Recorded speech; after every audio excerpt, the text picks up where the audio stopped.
at the 8th Air Force Museum, and other things may not.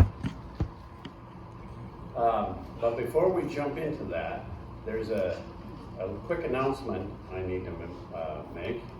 Apparently, a room key was found in the hospitality room near the snack table. So if anyone can check a pocket, a purse, or whatever, if you have less than you started with, this may be yours. So I just thought I would bring that to everyone's attention. Now, obviously, the organization here is about everything that the 87th Infantry Division did. This slide presentation, along with the 8th Air Force, as far as aerial support, there were no direct support of a particular division. Primarily, all the support was to aid in all the ground operations and one team, one fight kind of thing, to do whatever was necessary to prevent the German regime from having factories making products, to disrupting rail lines, bridges to be crossed or not to be crossed, and that sort of thing. So there isn't a direct correlation, but some of the things that we're going to cover here is primarily from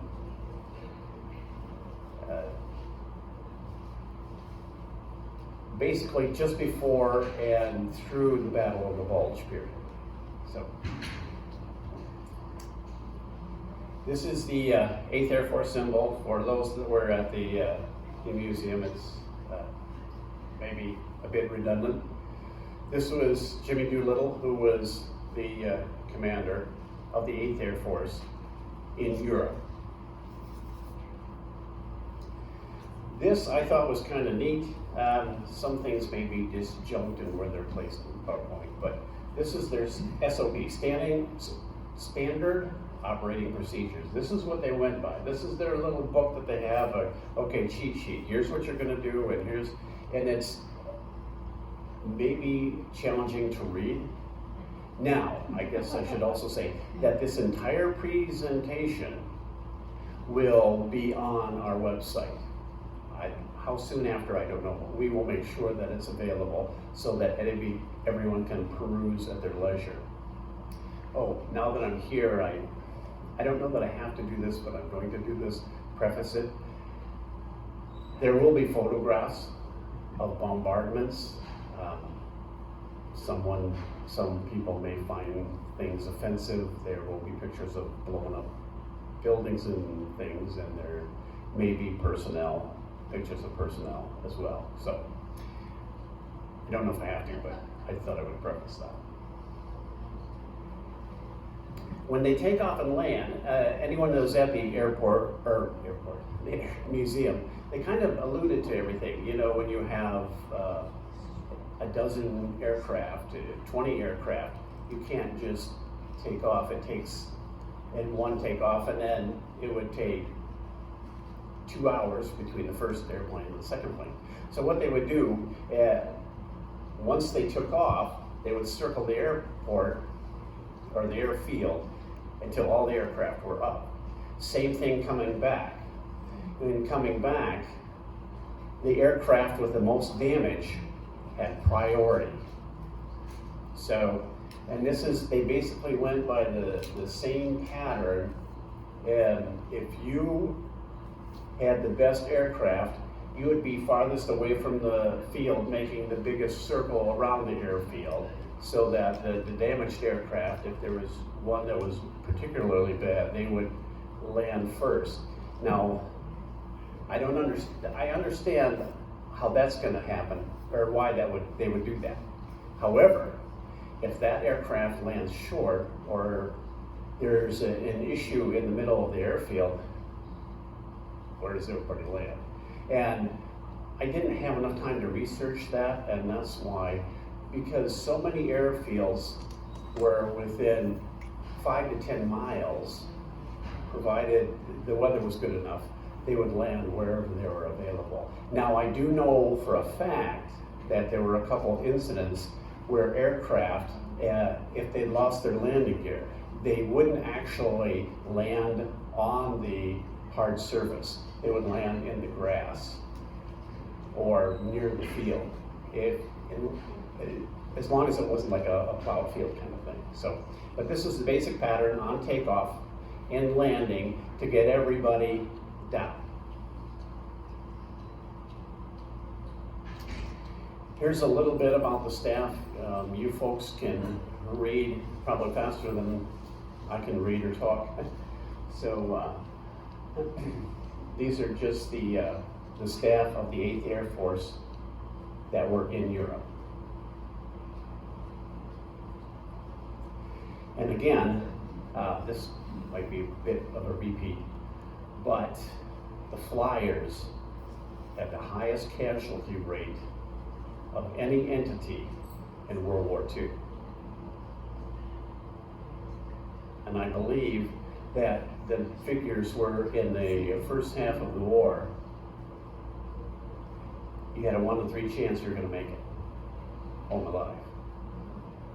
Not really good odds. And again, to me, I'm dumbfounded, and I don't want to go too long, but here you have 18, 19-year-old kids. The pilots, they're old guys. They're like 22 to 24.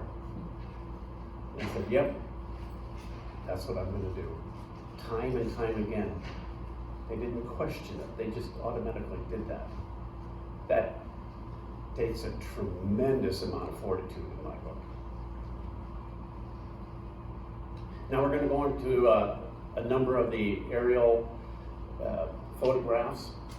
To my knowledge, everything that we're going to see is actual military footage.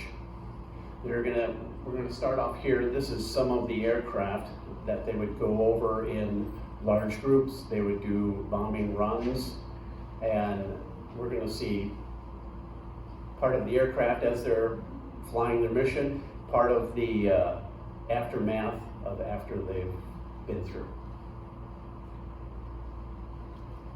After that particular raid, here's some of the aftermath. It wasn't an exact science. We had the best system to drop bombs where we wanted them to, but again, the technology wasn't there. It wasn't 100% accurate. So they picked out targets, and again, it wasn't just one airplane. You've got people shooting at all the aircraft in your flight that's going out, your sortie, and everybody's trying to drop all their ordnance, not exactly at the same time, but basically as everyone's shooting at you. So as you can see, sometimes they're in a row, sometimes they're not quite such a pattern, but this is the result. And when they did hit their target, it was devastating. And this really, as the war went on, the United States owned the sky. And since World War II, that has been the case. The United States owns the sky. Nobody can compete with us. We've got the best. That might be changing shortly, but from World War II to present, the United States owns the sky. And the basic premise of all military operations, it may take some time. Whoever owns the sky owns the war. And they push really hard to maintain this air superiority. A city before the Air Force came through and after.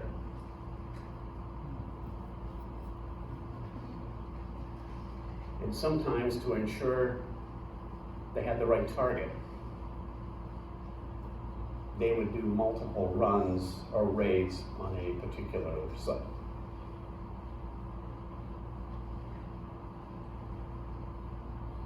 to me, this looks unbelievably chaotic. That's a tremendous amount of ordnance being placed. And here you're looking at a mere 4 aircraft. Could you imagine if it's a 20 ship raid or a 30?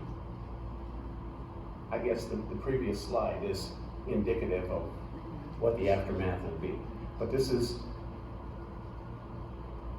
each one of these guys using their bomb sites to try to put their ordnance exactly where they needed it to be. And it wasn't 100% only military targets because it wasn't 100% accurate. But again, the devastation to the Axis forces were absolutely devastating. Not just in Europe, but throughout the entire World War II theater of operations. These are aerial photographs. They would take pictures before, okay, here's where we want to bomb. We want to do this, we want to take out this target, we want to do that.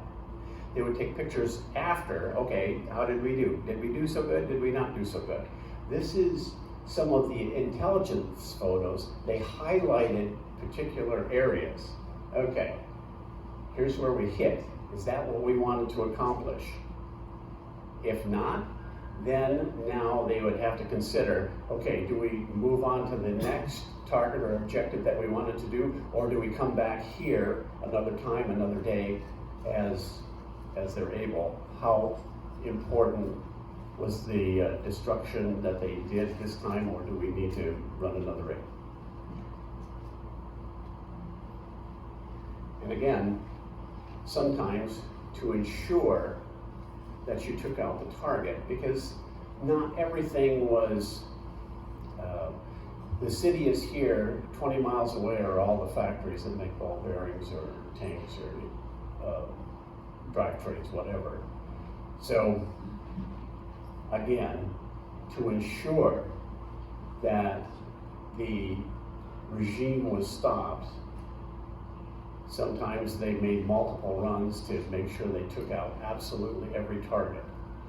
And again, it wasn't necessarily in direct support of the ground operations, but so you can't make tanks, so you can't make aircraft, so you can't make even weapons, small arms. Did what you had to take out and stop the enemy. Bridges were a key factor. Now there are 2 parts to the bridge thing.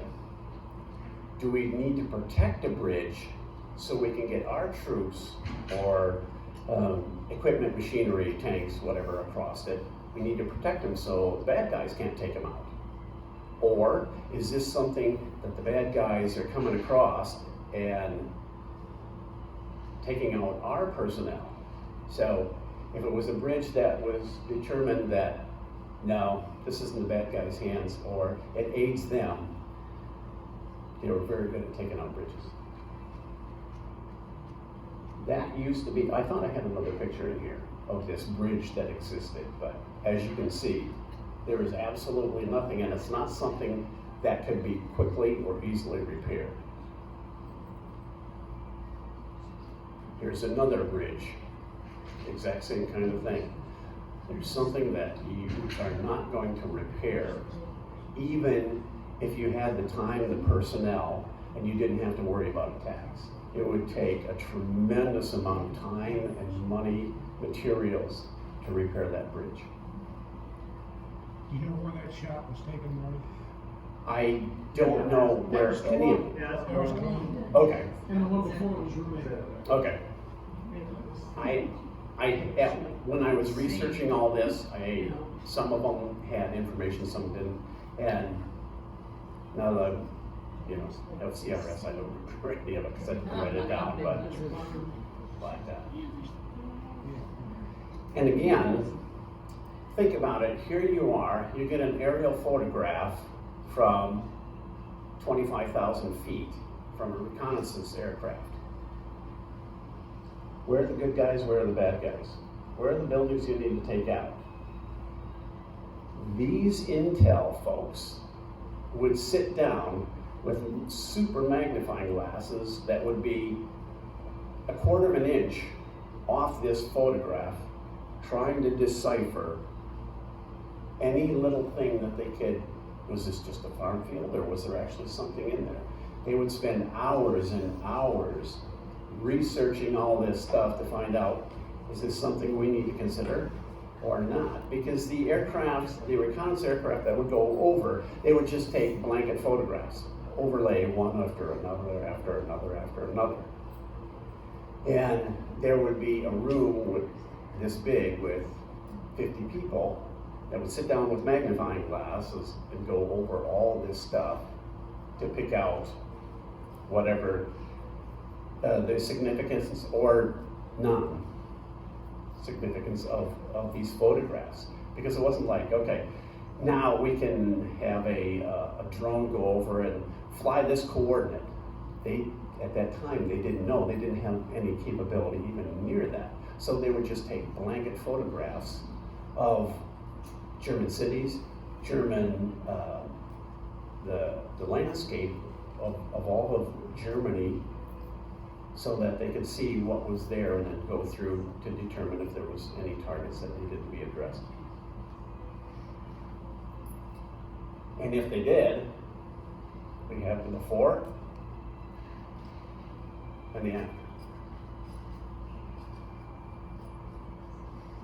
And again,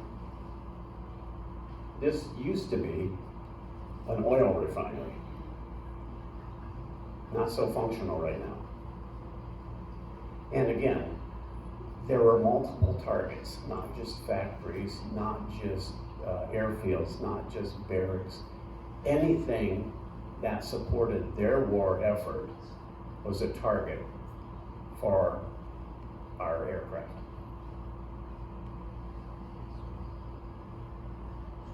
I don't remember the details of this photograph. There used to be something there, and obviously that's not the case anymore. When they were on target, the results were absolutely devastating.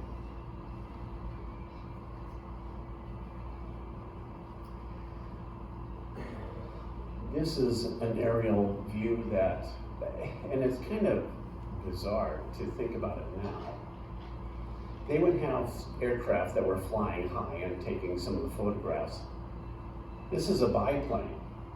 They said, hey, we need to know what's going on. We think there might be something in this area.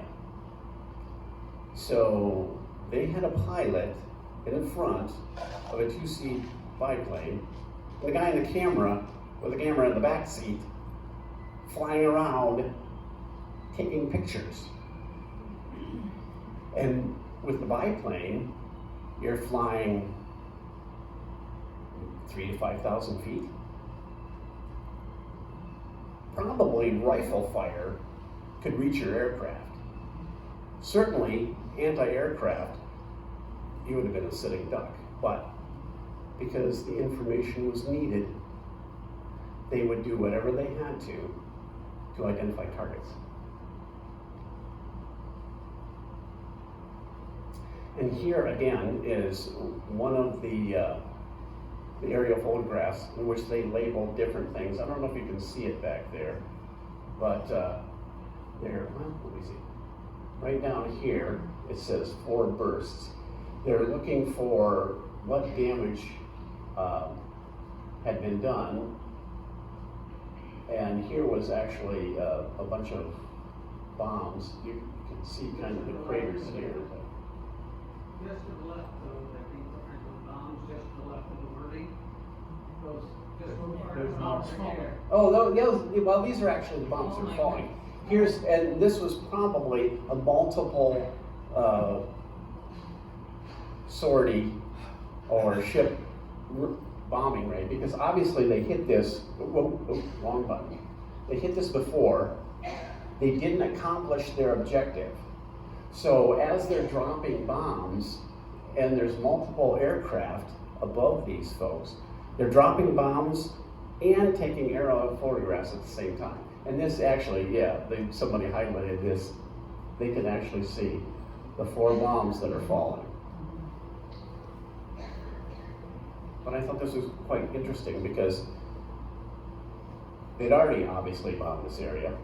They're currently bombing, and apparently 4 bursts have gone off down here, but this is something that they're currently doing and continuing to do. So this is obviously a key target.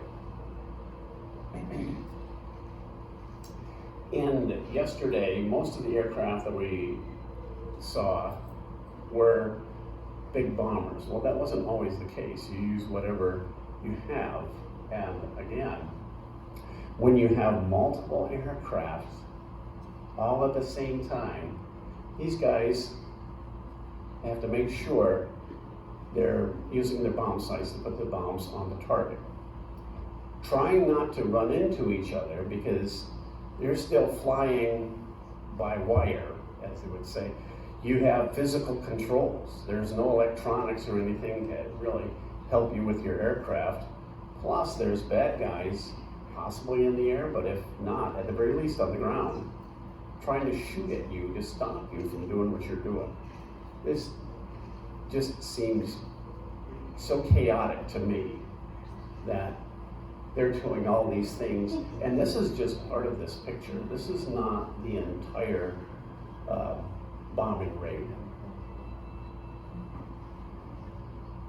And there were several pictures of as they were flying. This particular picture wasn't actually part of when they were bombing. This is just when they were flying to their location. Sometimes, as you can see the star, sometimes it didn't turn out so well. Now, when you're in this aircraft, it's not very big. There's not much room when things are good. When it's on fire and literally being ripped apart, you have to try to get out there and get all your buddies out of there. So that's why so many people didn't make it home. This is just a little bit about one of the aircraft. Actually, I probably should know this, although I was in the Air Force, I wasn't actually a flyer. So. But this just shows in the cockpit of one of the fighters, you don't have a lot of room in there.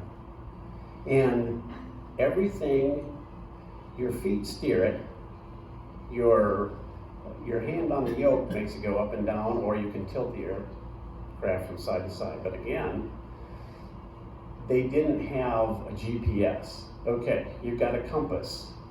You're kind of going northeast. And if there's cloud cover or enemy flak or explosions or whatever, you know, here you are trying to drain the swamp when you're up to your backside in alligators. I mean, it was really chaotic all the time.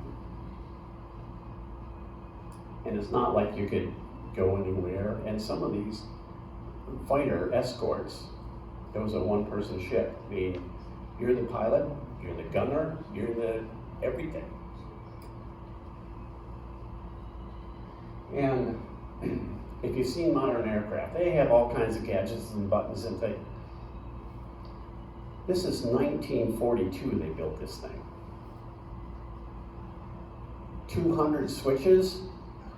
You have to know what everything does because you have to make the aircraft go exactly where you want it at the height you need to be at, and also exactly where you need to be in space. You can't be too close to another aircraft, too far away from another aircraft.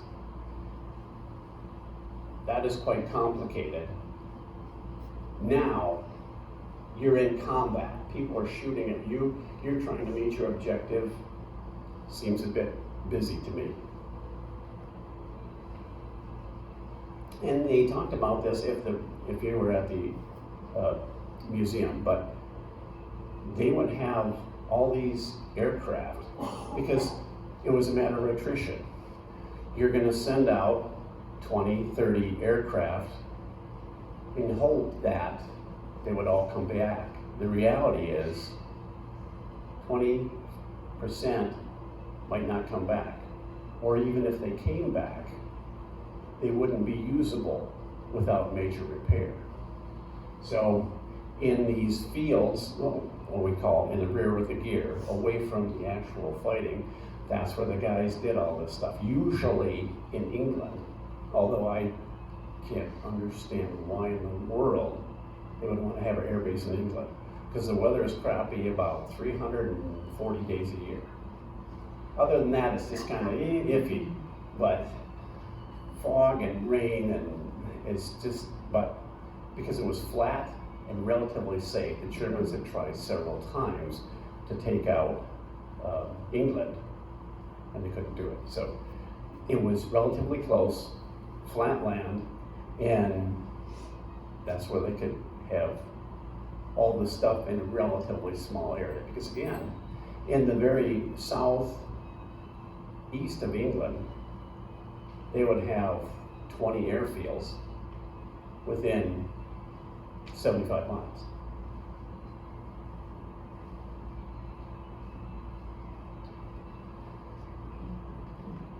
You live and die by your aircraft. So this became everything to you. Yeah, the fly boys, they had it great. You could be home at night or back, sleep on a cot. You had cover over you, be it a tent or maybe a building. But when you're in that thing, out there, you're completely on your own.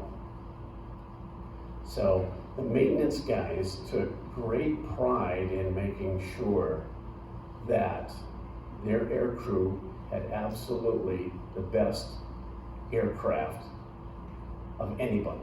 It was not really a competition, but it kind of was. Our aircraft is better than every one of yours because ours is perfect. There's nothing wrong with it. You're going to bring it back broken, and we're going to fix it so it'll be as good or better than it was before, knowing that. And these maintenance guys, they were in the rear with the gear. They had, the hot meals and all that kind of stuff. But when you get to know somebody and you send them out and they don't come back, it's somebody that you are with 24/7. That has a big mental effect. Yeah, it's not the same as trying to hide in a foxhole, somebody shooting at you and trying to lob mortars at you, but still, it was a great mental effect when your aircraft and your personnel did not come back. This is one of the aircraft that returned that was actually in good condition. It only has like 86 bullet holes and shrapnel pieces in it. This is one of the better ones, because this was easy to fix. But some of the aircraft literally would come back with most of the tail gone, a tip of a wing gone, sections. These are all separate panels.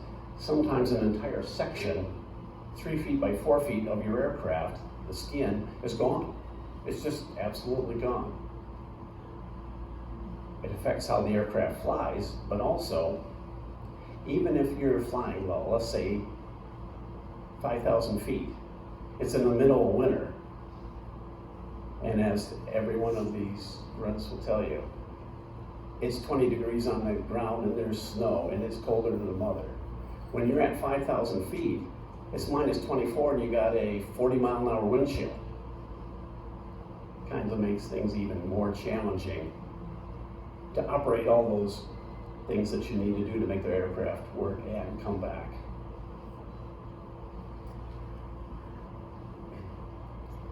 And later on in the war, it got to the point where it wasn't just factories and refineries, railway.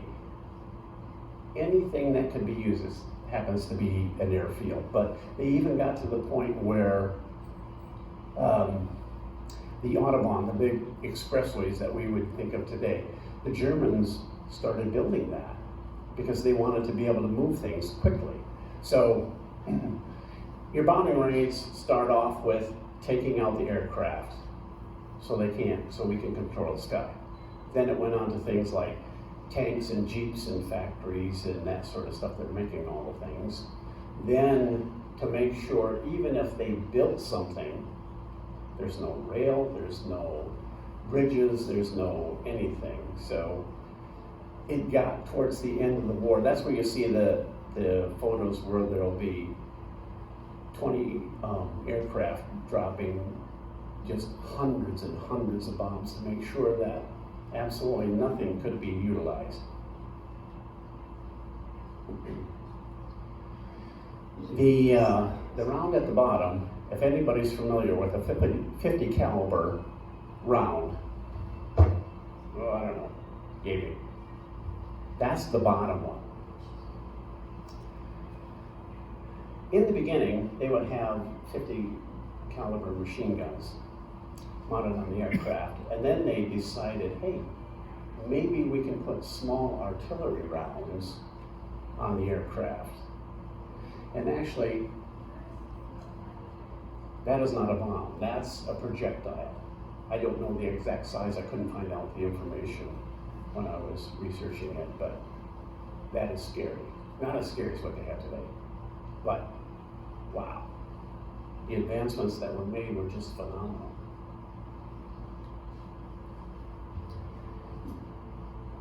The rest of this, I'm not going to go into a lot of detail, but the next several slides are going to be writing of things that happened at certain dates with certain individuals. And again, I don't want this to be too long and boring and drawn out and put everybody to sleep, but this will be available. I'll kind of skip through these, but feel free to read through.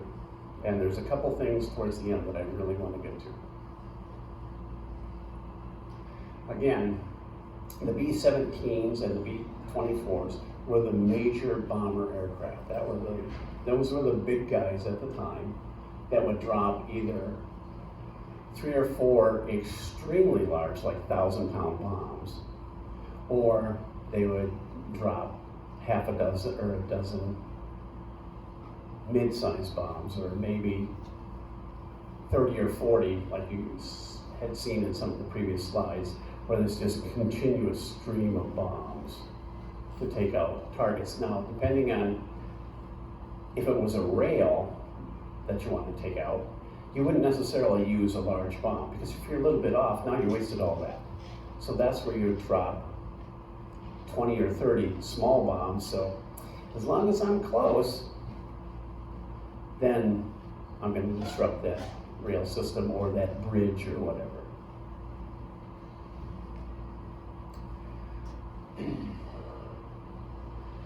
This is kind of neat. These are some of the stuff about the officers, but again, I'll let you read.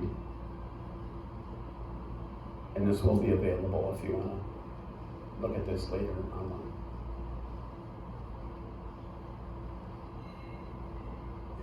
Some of these officers and what they did, kind of like in the you hear about all the field promotions from all the people out in the field with the 87. Well, it's the same thing with the officers that are flying aircraft. You have 20 lieutenants flying out. You have 10 lieutenants that come back. Oh crap. Or you lose like a senior officer, a captain that's got experience flying and also in leading a squadron. You lose that individual, you lost a lot of talent. And sure, these individuals had flight training, but even when you learn to fly, it's not something you decide to do, hey, I'm gonna do this on the weekend. And as you saw in those aircraft, there's a lot that's going on in that aircraft.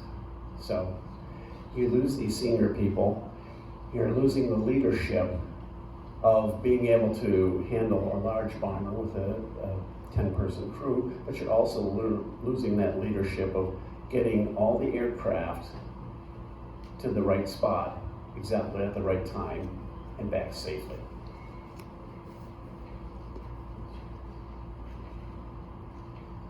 And more about the generals.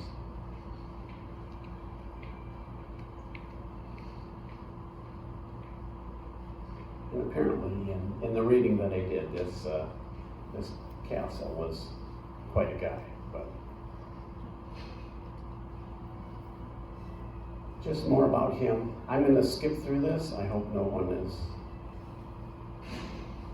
upset with that, but it's a lot of reading, a lot about all this kind of stuff.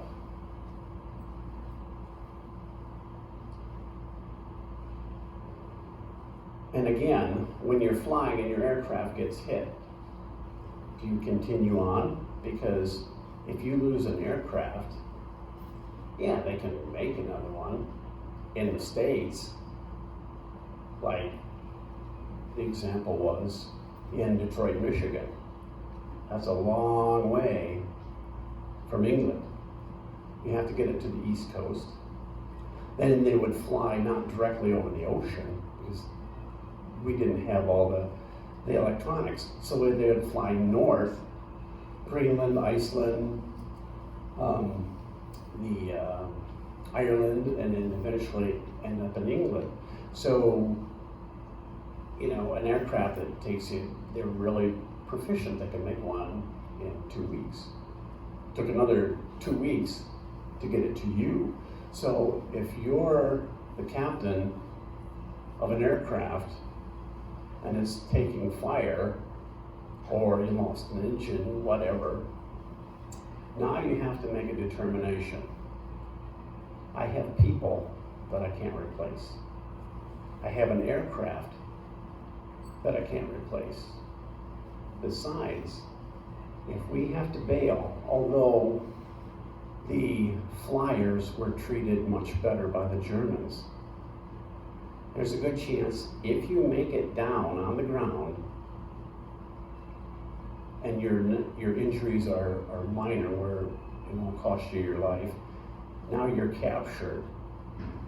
So a lot of these senior commanders, they had to make that decision, and that's why it was really significant if they lost a field grade effort, which is major and above. But if you lose a major or a captain, you lost a lot of experience, and they would be able to make these decisions better than someone that's been in theater for a month. So that's a lot about what's going on with all these guys. And when I put this all together, I apologize. But anyway, it's all there, and you can read it in great detail.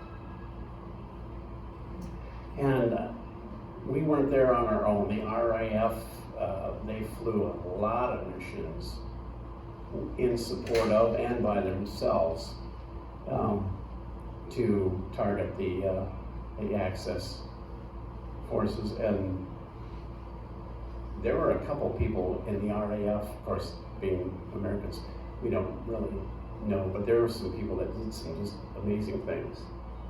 But to them, they were literally fighting for their country. Now, in December of '44, there were a lot of things going on, a lot more U.S. troops coming in. The Air Force is like, okay, we're gonna help take out a lot of these targets, do a lot of things to help the overall war effort. Again, now England comes into play because the weather was horrible that time of year. From, say, mid-November through probably February, you would have a period of time of 72 hours when the visibility was less than a quarter mile. Well, back then they didn't have all the electronics. you can't fly. So that's where a lot of this was significant in all the different things that they were attacking, targeting, and taking out, and sometimes not exactly as they planned. This is actually an excerpt from Dog Baker and High Baker. I don't know what the difference between Baker and High Baker, but you get up in the morning and, well, you have breakfast and get your briefing and do all that kind of stuff. Then you're going to taxi, or get in your aircraft, you're going to taxi, and you're going to take off. These are your times for each squad or group. That's not one aircraft. That's a group of aircraft. This is a group of aircraft. This is a group so basically when you're in your aircraft and you turn the props and crank it up to when you're actually airborne. Now again, as you can see from the first aircraft, you're flying around for over 15 minutes just circling the airport, waiting for everybody else to get up. And I just thought that was quite interesting. And here they are actually getting their briefings, because when you went to bed at night, you didn't know what the next day was going to be. You didn't know when you were going to get up. You didn't know if you were going to fly or not fly. If you were flying, you had no idea when you were going to fly or where you were going to go. So they would literally kick you out of your rack or your cot, sleeping bag, and say, okay, you got 30 minutes to shit, shower, shave, and get breakfast if you want it, because you have to go to your briefing. After you go to your briefing, you got another 15 minutes to get all your planning, do everything that you need, get in your aircraft, firing them up, and off you go. And again, you literally did not know from the night before to when you started the next day what you're going to do.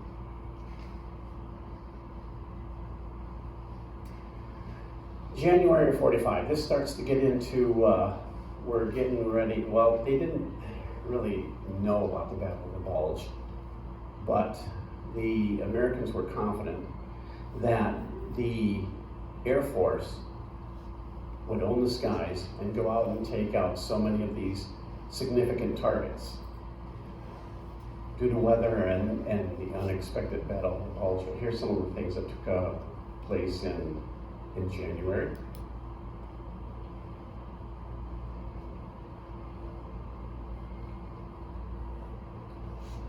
Early February.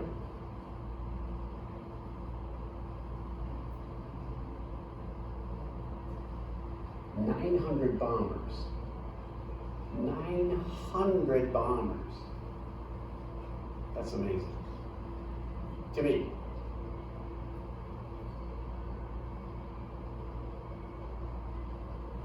And again, on the 13th, 800 bombers. 4,000 tons, not 4,000 bombs, 4,000 tons.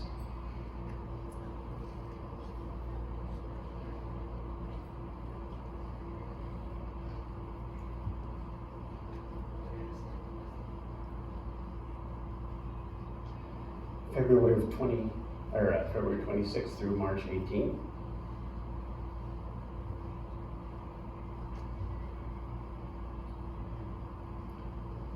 And now again, when you're starting to make your runs into Germany, the flyers were briefed, and again, you have to understand this is Army intelligence. So there's a 50-50 chance that the information you receive is 100% accurate. Because, and it's not anything against military intelligence. We just didn't have the capabilities that we have today. We didn't know.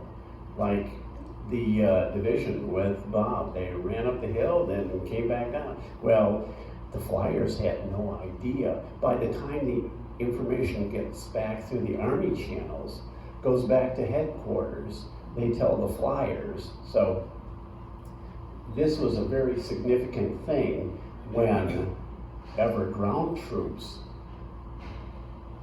were advancing.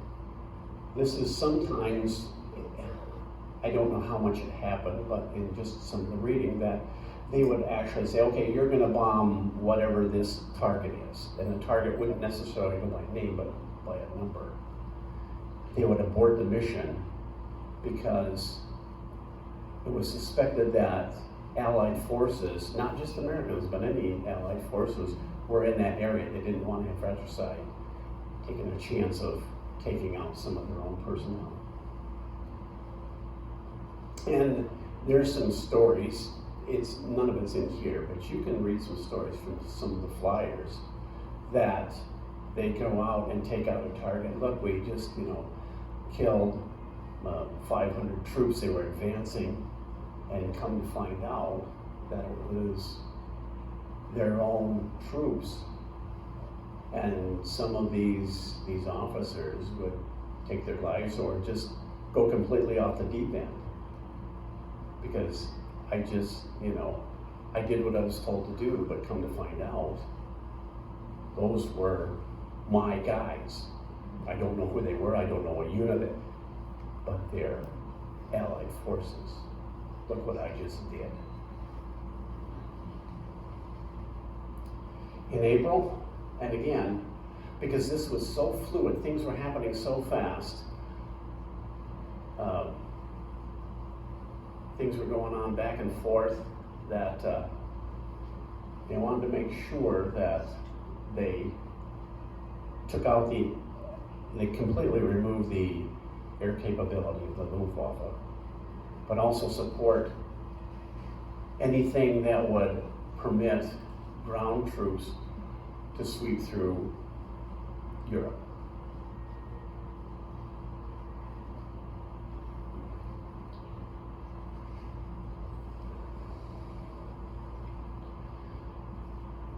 Yeah, we're gonna win the war, we've got this.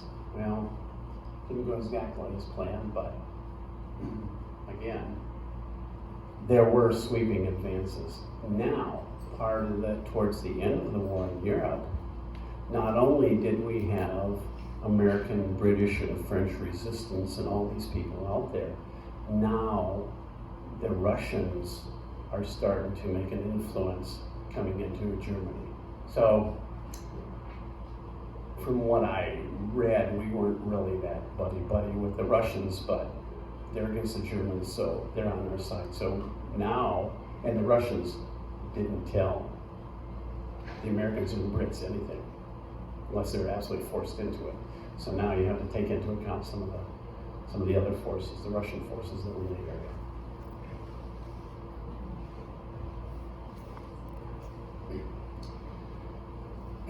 The Germans, this was a major bridge that they used to transport troops,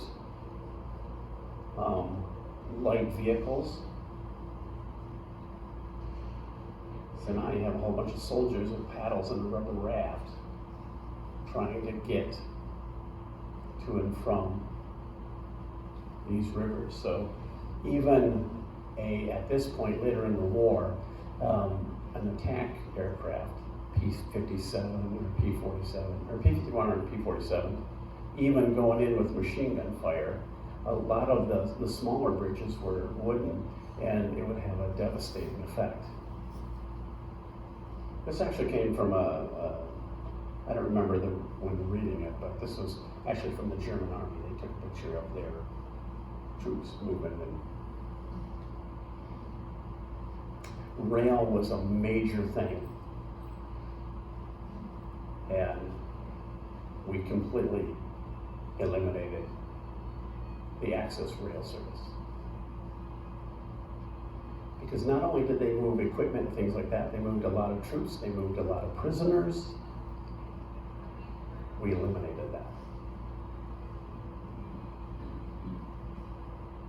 I believe this is a bridge from earlier, but the results were just devastating. Even factories that were in very Eastern Germany. They couldn't hide at that point.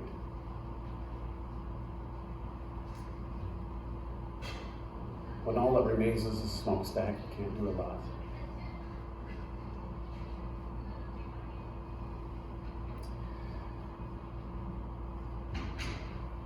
A lot of folks are familiar seeing things like this over the years from our reunions, showing where troops would go. The significance here is the Air Force would actually get different maps like this. This is not something they would typically have, but especially late 44 and early 45 through mid 45, because things were changing so fast. Troops were advancing so fast, they had to get special briefings on where troops were or the potential from where troops would be, good guys and bad guys.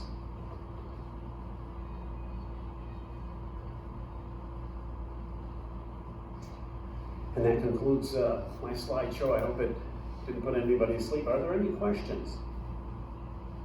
Thank you very much. Oh, yes, sir. You know, the map, when we first started, and that's a good map to use. Like at the beginning, you know, we learned, hey, they set up their bases in England and everything Yes. was out of England. And, you know, at some point, I assume they started setting up bases. You had one of your points there alluding to German attack on air bases, which I assume were in, you know, let's say France, Belgium, not in. For the most part, they didn't want to take any chances that someone could slip through and disrupt the Allied aircraft. So the majority were kept in England. The only time they would use a facility in France was as a backup or supporting role. Aircraft had to come down and get taken care of because it was shut up or that sort of. But as a general, there weren't any set bases that I'm aware of in France, where they flew out of France. To my knowledge, that was all out of England. There were some bases that they utilized, the Americans, but they all flew out of England. How far east did they go? Well, towards the end of the war, they, the bombers, they could fly into Czechoslovakia. That wasn't an issue, or they could make multiple bombing runs with the fuel that they have.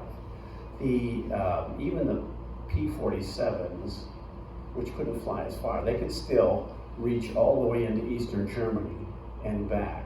The P-51s, that was a major advancements because they had this brand new thing, extra fuel tanks. Once you use the fuel out of these pods, they look like bombs, but they're not. They were just fuel pods at the base of the wing. And once they used that fuel, they could release that tank and it would just fall on the ground as an empty tank. And it would be, I don't know, 6 feet long, 8 feet long, and they would just fall to the ground. And then, now you have all the fuel that is in your wing tank. So they had a tremendous amount of time that they could actually spend flying over Germany. You got two dotted lines there, your medium and your heavy bomber ranges. I assume that the heavy bomber would be like the 17 and the medium the 24. I believe that to be correct. I didn't do So enough research, but they can get past the Rhine, but not all that much further past the Rhine.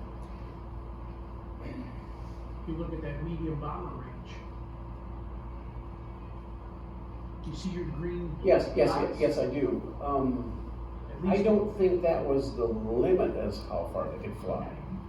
I think that's as far as their bombing rates were. Because of course, Again, this Berlin is a whole December heck of a through lot further January. east. Say again? Berlin is a whole heck of a lot further east, right? Oh, yes, yes.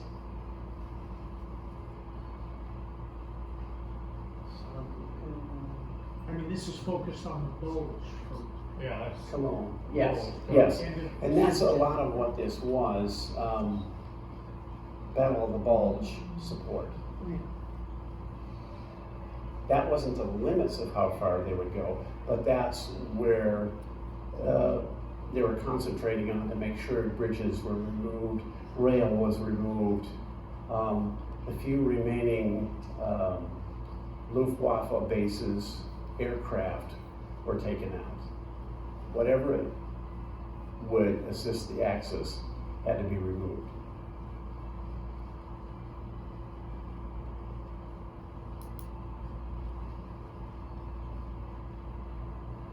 Any other questions? All right, we'll wrap this up, and I thank you very much.